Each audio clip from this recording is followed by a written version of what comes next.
नमस्कार. RRC नेटवर्कच्या latest बातमीपत्रात आपले स्वागत. अशा आहेत आजच्या हेडलाईन्स. हेडलाइन्स प्रस्तुत करता the smart electronics mall, MV sales, Kholeshwar road, Akola.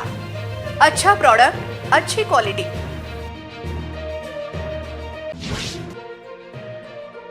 कावड व पालखी उत्सवाला झाले 80 वर्ष पूर्ण. जिल्ह्यात लाखो भाविकांनी घेतले श्री राज राजेश्वराचे दर्शन.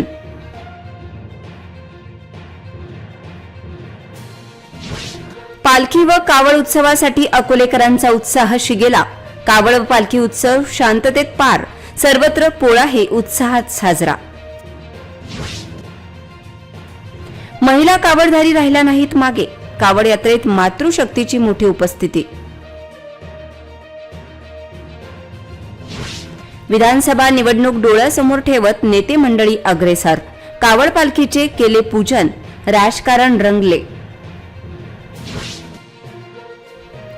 पालखीत लहानांपासून मोठ्यापर्यंत कावडधारी सहभागी. हर बोला महादेवचा गजर, शिवशंभोचा नारा. आता सविस्तर बातम्या.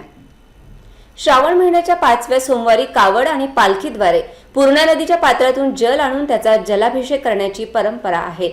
या प्रथेला अकोल्यात लोकोत्सवाचे स्वरूप प्राप्त झाले आहे. दरवर्षीप्रमाणे यंदाही कावडधारी शिवभक्तांचा उत्साह ओसंडून वाहत असून 5व्या श्रावण सोमवारी महादेवाला जलाभिषेक करण्यासाठी भाविकांनी लाखोंच्या संख्येत गर्दी केली होती. दरवर्षी अकोला शहरातील 150 ते 200 लहान मोठी शिवभक्त मंडळ हजारो शिवभक्तांच्या साथीने अकोला शहरापासून 15 किलोमीटर अंतरावरील गांधीग्राम वाघोली येथून कावडीने पूर्णा नदीचे जल अकोल्यात आणून श्री राज राजेश्वर, जागृतेश्वर, माणकेश्वर, खोलेश्वर आदी शिवमंदिरात शिवाला जलाभिषेक करतात. हर बोला महादेव, वाघोलीचा सहादेव असा गजर करीत साईड भोले करीतच शिवभक्त लगबगीने कावडीचा भार तोलत श्री राज राजेश्वराच्या दिशेने धावतात. त्यांच्या स्वागतासाठी गांधीग्राम ते अकोला मार्गावर ठिकठिकाणी अनेक भाविक, पक्ष, संघटना, सामाजिक संस्थांच्या वतीने स्वागत कमानी, चहा, फराळ, जेवणाची व्यवस्था केली होती. पहाटे 5 पासूनच कावडींचे अकोल्यात आगमन सुरू झाले होते. ते रात्रीपर्यंत सुरूच होते. वाजत गाजत आकर्षक पालखी देखाव्यांसह शेकडो शिवभक्त व भरण्यांच्या या कावडींचा उत्सव पाहण्यासाठी अकोलेकरांबरोबर इतरही जिल्ह्यातील लोकांनी गर्दी केली होती. लाखो भाविकांनी आज राज राजेश्वर मंदिराचे दर्शन घेतले. पालख्यांचे दर्शन घेण्याबरोबर राज राजेश्वराचे दर्शन घेण्यासाठी मोठ्या संख्येत भाविक दाखल झाले होते. शहरातील अनेक पालख्या या गांधीग्रामकडून सकाळीच मार्गस्थ झाल्या. त्यांनी राज राजेश्वर मंदिरात जलाभिषेक केला. शिवभक्त आणि हजारो कावडधारी शेवटच्या श्रावण सोमवारी ग्रामदैवत राज राजेश्वर मंदिरात जलाभिषेक करण्यासाठी चढाओढ करत होते. महिला भाविकांची मोठी गर्दी मंदिरात दर्शनासाठी होती. अकोल्याचे आराध्य दैवत असलेल्या श्री राज राजेश्वराला श्रावणातील शेवटच्या सोमवारी भक्तिमय वातावरणात जलाभिषेक केला. या कावड आणि पालखी उत्सवासाठी कावडधाऱ्यांसह अकोलेकरांबरोबर इतरांसाठी आकर्षण ठरले. दरम्यान कावड व पालखी मार्गासह टिळक रोड, कोतवाली ते जयहिंद चौक रोड या परिसराला यात्रेचे स्वरूप आले आहे. सोमवारी सकाळपासून शहरात कावड व पालखी महोत्सवाला सुरुवात झाली. खेळणी, प्रसाद, हार, फुले, खाद्यपदार्थ, पूजा सामग्री व घरगुती वस्तू विक्रेत्यांनी कावड पालखी मार्गावर दुकाने थाटली होती. शहरातील टिळक मार्ग, गांधी मार्ग, जयहिंद चौकाला रविवारपासूनच यात्रेचे स्वरूप आले होते. मंदिर परिसरात होणारी संभाव्य गर्दी लक्षात घेता भाविकांची गैरसोय होऊ नये म्हणून वाहतुकीचे नियम केले गेले. संस्था संघटनांकडून पालख्यांचे व कावडधारींचे स्वागत करण्यात आले. कावड पालखी मार्गावर विविध सामाजिक, राजकीय संस्था, संघटना तसेच मित्रमंडळांच्या वतीने स्वागत कमानी उभारल्या होत्या. कावड व पालखी उत्सव हा मुख्यतः पुरुषांचा असा गणला जातो, पण गेल्या काही वर्षांपासून मातृशक्तीने कावड उत्सवात जल्लोषात सहभाग नोंदविला आहे. त्याची प्रचिती यंदाही कावड व पालखी यात्रेत दिसून आली. त्याचबरोबर राजराजेश्वर मंदिरात मातृशक्तीने महादेवाची पूजा अर्चना केली. कावड महोत्सवात महिलांच्या कावड व पालखी विशेष ठरल्या. यावर्षी 5 मंडळांच्या महिलांच्या कावड महोत्सवात सहभागी होत्या. वाघोलीवरून पाणी भरून आणलेली कावड खांद्यावर घेत मातृशक्ती अकोटफैल येथून जयघोष करत मंदिराकडे निघाल्या. रस्त्यावर युवतींच्या कावड बघण्यासाठी भाविकांची गर्दी होती. अनेकांनी सेल्फी देखील काढले. मंदिरात पोहोचताच श्री राज राजेश्वरास नमन करण्यात आले. मोठ्या जल्लोषात मुलींनी मंदिराला 5 फेऱ्यांची प्रदक्षिणा केली। यावेळी भक्तांच्या गर्जनांनी मंदिर परिसर हर्षोल्लासाने भरून निघाला।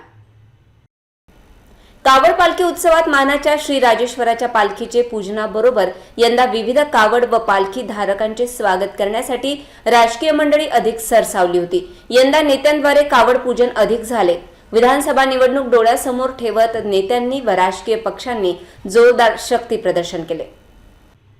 विधानसभा निवडणुकांच्या अनुषंगाने राजकीय पक्षांकडून तयारी सुरू केली असतानाच पालखी कावड उत्सवात सोमवारी विविध पक्षांकडून राजकीय शक्ती प्रदर्शन केल्याचे दिसून आले। भाजप, काँग्रेस, शिवसेना व राष्ट्रवादी काँग्रेसच्या दोन्ही गटांच्या नेत्यांकडून पालखीचे पूजन करून शिवभक्तांचे स्वागत करण्यात आले। अकोल्यात सांस्कृतिक कार्यक्रम, उत्सव वर्षभर सुरू असतात। या कार्यक्रमांमध्ये राजकीय शक्ती प्रदर्शन करण्याची एकही संधी राजकीय पक्ष सोडत नाहीत। विविध राजकीय पक्षांकडून पालखीचे पूजन करण्यात आले। पालखीची पूजा, शिवभक्तांना प्रसाद वितरण करण्यात आले। विधानसभा निवडणुकीच्या अनुषंगाने यंदा पालखी व कावड उत्सवात दरवर्षीप्रमाणे राजकीय पक्षांनी अधिक शक्ती प्रदर्शन केल्याचे चित्र होते। स्वातंत्र्यपूर्वीपासून जुन्या शहरात पोळा चौक आहे। आजूबाजूच्या ग्रामीण भागातील नागरिक या ठिकाणी आपल्या बैलबंड्या घेऊन यायचे। तेव्हापासूनच इथे पोळ्याची प्रथा सुरू झाली। हळूहळू पोळा हा सण मोठ्या उत्साहात इथे साजरा व्हायला लागला। त्यानंतर या चौकाची ओळख म्हणून चौकात बैलजोडी उभारण्यात आली। महाराष्ट्रात असा बैलांचा चौक क्वचितच असेल। शहरातील पोळा चौकात बैलांचे अनोखे पुतळे उभारण्यात आलेले आहेत। हा जुन्या शहरातील चौक असून येथील बैलांवरून चौकाचे नाव देखील पोळा चौक असेच ठेवण्यात आले। या चौकात दरवर्षी पोळा सण मोठ्या उत्साहात साजरा करण्यात येतो। या ठिकाणी उत्कृष्ट सजावटीच्या बैलांना पुरस्कार देखील देण्यात येतो। स्वातंत्र्यापूर्वीच्या काळापासून अकोला शहरात पोळा चौक आहे। या चौकामध्ये पोळा सण मोठ्या उत्साहात साजरा करण्यात येतो। आजही ही परंपरा या ठिकाणी कायम आहे। मागील 24 वर्षांपासून येथील पोळा उत्सवाला थोडे वेगळे स्वरूप देण्यात आले आहे। पोळ्याच्या दिवशी उत्कृष्ट सजावट केलेल्या बैलांना पुरस्कार देऊन शेतकऱ्यांचा सन्मान करण्यात येतो। ज्यांच्याकडे शेती नाही ते मातीच्या बैलाची पूजा करतात। शेतकरी बैलांना नदीवर नेऊन आंघोळ घालतात। बैलाच्या खांद्याला हळद व तुपाने शेकतात। पाठीवर नक्षीकाम केलेली झूल, सर्वांगावर गेरूचे ठिपके, शिंगांना बेगड, डोक्याला बाशिंग, गळ्यात कवड्या व घुंगरांच्या माळा, नवी वेसण, नवा कासरा, पायात चांदीचे वा करदोळ्याचे तोडे घालतात। गोड पुरणपोळी व सुग्रास अन्नाचा नैवेद्य दाखवून बैलाचे आभार मानतात। यावर्षी मोठ्या उत्साहात हा सण साजरा होणार आहे। कावड व पालखी उत्सव सोहळा पाहता विविध सामाजिक संघटनांनी मोठ्या प्रमाणात भाविकांसाठी भोजनाची व्यवस्था केली होती। गांधी चौकात यश ओमप्रकाश सावल यांनी 21 क्विंटलचा प्रसाद वितरण सोहळा आयोजित केला होता। यावेळी या प्रसादाचे वितरण करण्यासाठी मोठ्या संख्येत मान्यवरांची उपस्थिती होती। अकोल्यातील लाखो भाविकांचे श्रद्धास्थान असलेल्या राजराजेश्वर मंदिरातील पालखी सोहळ्यात भाविकांना पूर्ण अन्न मिळावे, कोणी उपाशी राहू नये या उद्देशाने राष्ट्रवादी युवक काँग्रेसचे कार्याध्यक्ष यश ओमप्रकाश सावल यांनी मोठ्या संख्येत महाप्रसादाचे आयोजन केले होते। या सोहळ्यात लाखो भाविकांना गांधी चौकात प्रसादाचा लाभ घेता आला। यावेळी विविध पालखी प्रमुखांचे स्वागत आणि सत्कार ओम सावल यांच्या हस्ते करण्यात आला। यावेळी पालखी यात्रेत सहभागी युवकांनी ओम सावल यांना देखील ठेका धरायला लावला। महाप्रसादाची सोय सकाळपासूनच करण्यात आली होती। ती उशिरा रात्रीपर्यंत सुरूच होती। यावेळी लाखो भाविकांनी पोळी भाजीचा पूर्ण महाप्रसाद ग्रहण केला। यावेळी राष्ट्रवादी काँग्रेसचे अन्य नेता मंडळी उपस्थित होते। यामध्ये महानगर अध्यक्ष विजय देशमुख, दिलीप देशमुख, मनोज गायकवाड यांच्यासह राष्ट्रवादीचे इतर पदाधिकारी उपस्थित होते। अकोला शहरातील प्रमुख चौक हे आता अवैध वाहतुकीचे केंद्र बनले आहेत। त्यामुळे एसटी महामंडळाचे तर लाखो रुपयांचे नुकसान होत आहेच। त्याशिवाय शहरातील वाहतूक व्यवस्थेचे 3 तेरा वाजले आहेत। या विरोधात कडक कारवाईची मागणी केली जात आहे। शहरातील विविध चौकात अवैध वाहतुकीचे केंद्र स्थापन झाल्याचे चित्र आहे। शहरातील टॉवर चौक असो की मुख्य बस स्थानक, या ठिकाणी मोठ्या संख्येत खासगी अवैध प्रवासी वाहतुकीचे केंद्र तयार झाले आहेत। या अवैध वाहतुकीच्या केंद्राने शहरातील खासगी प्रवासी वाहतुकीला मोठ्या प्रमाणात वाव मिळत असल्याचे चित्र आहे।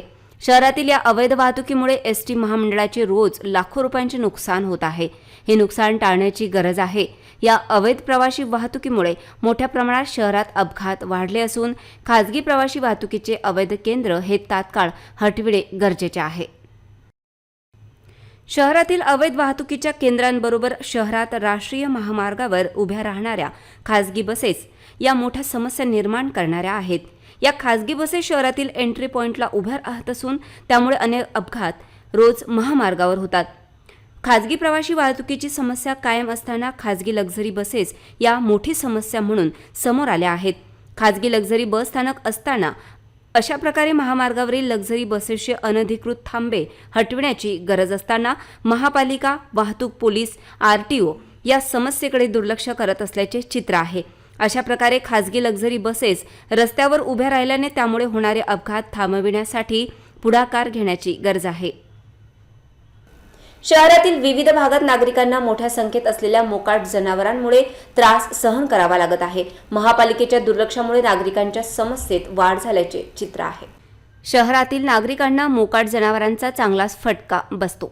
अनेकदा या मोकाट जनावरांमुळे अपघात होतात. हे अपघात रोखण्यासाठी महापालिकेने पुढाकार घेण्याची गरज आहे. त्याचबरोबर कोंडवाडा विभागाने रस्त्यावरील मोकाट जनावरांना पकडण्याची गरज आहे. रस्त्यावरील मोकाट जनावरांच्या मालकांना दंड आकारण्याची गरज असताना तसे होताना दिसत नाही. शहरातील मोकाट जनावरे ही एक मोठी समस्या झाली असून ती सोडविण्यासाठी महापालिकेचा म्हणावा तसा पुढाकार नसल्याचे चित्र आहे. शहरातील मोकाट जनावरांचा त्रास आता शहरातील विविध भागातील नागरिकांना सुरू झाला आहे. महापालिकेने शहरातील मोकाट जनावरांना एकत्रित करत त्यांना योग्य रस्त्यापासून दूर नेण्याची गरज व्यक्त केली जात आहे. हर बोला महादेव, वाघोलीचा सहदेव अशी गर्जना करत हजारो शिवभक्तांनी अकोल्याचे आराध्य दैवत श्री राजराजेश्वराला 5व्या श्रावण सोमवारी अखंड जलाभिषेक केला. श्रावण महिन्याच्या अंतिम सोमवारी अकोल्याचे ग्रामदैवत महादेवाला भव्य जलाभिषेकाचे 80वे वर्ष आहे. यावर्षी कावड व पालखी शिवभक्तांनी सहभाग घेऊन शिवशंभूचा एकच जय जयकार केला.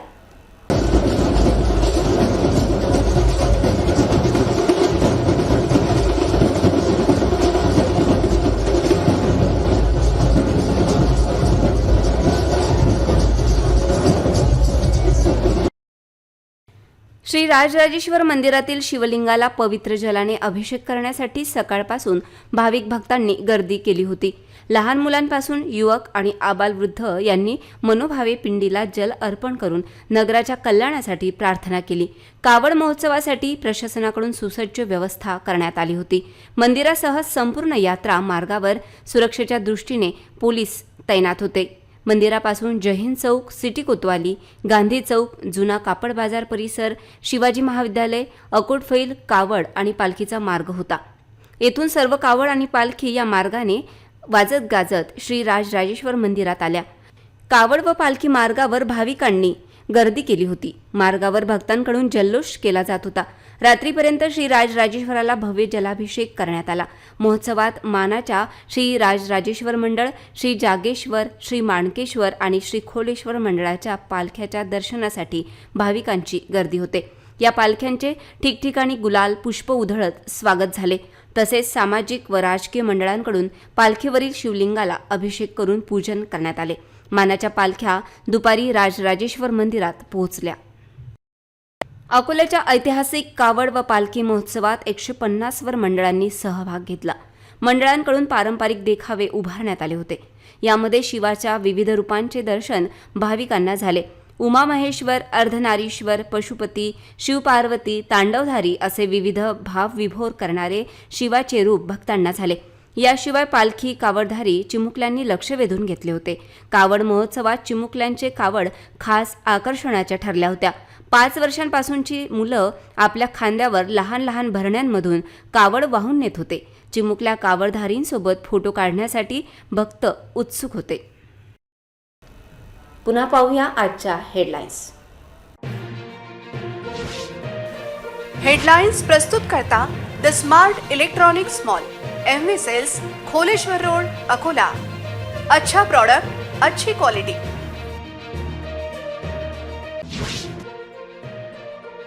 कावड व पालखी उत्सवाला झाले 80 वर्ष पूर्ण. जिल्ह्यात लाखो भाविकांनी घेतले श्री राजराजेश्वराचे दर्शन.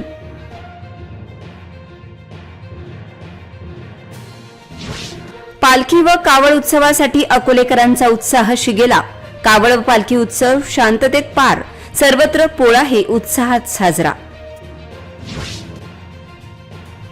महिला कावडधारी राहिल्या नाहीत मागे, कावड यात्रेत मातृशक्तीची मोठी उपस्थिती.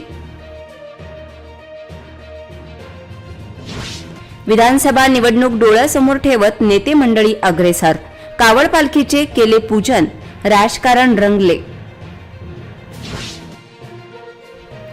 पालखीत लहानांपासून मोठ्यापर्यंत कावडधारी सहभागी, हर बोला महादेवचा गजर, शिवशंभोचा नारा.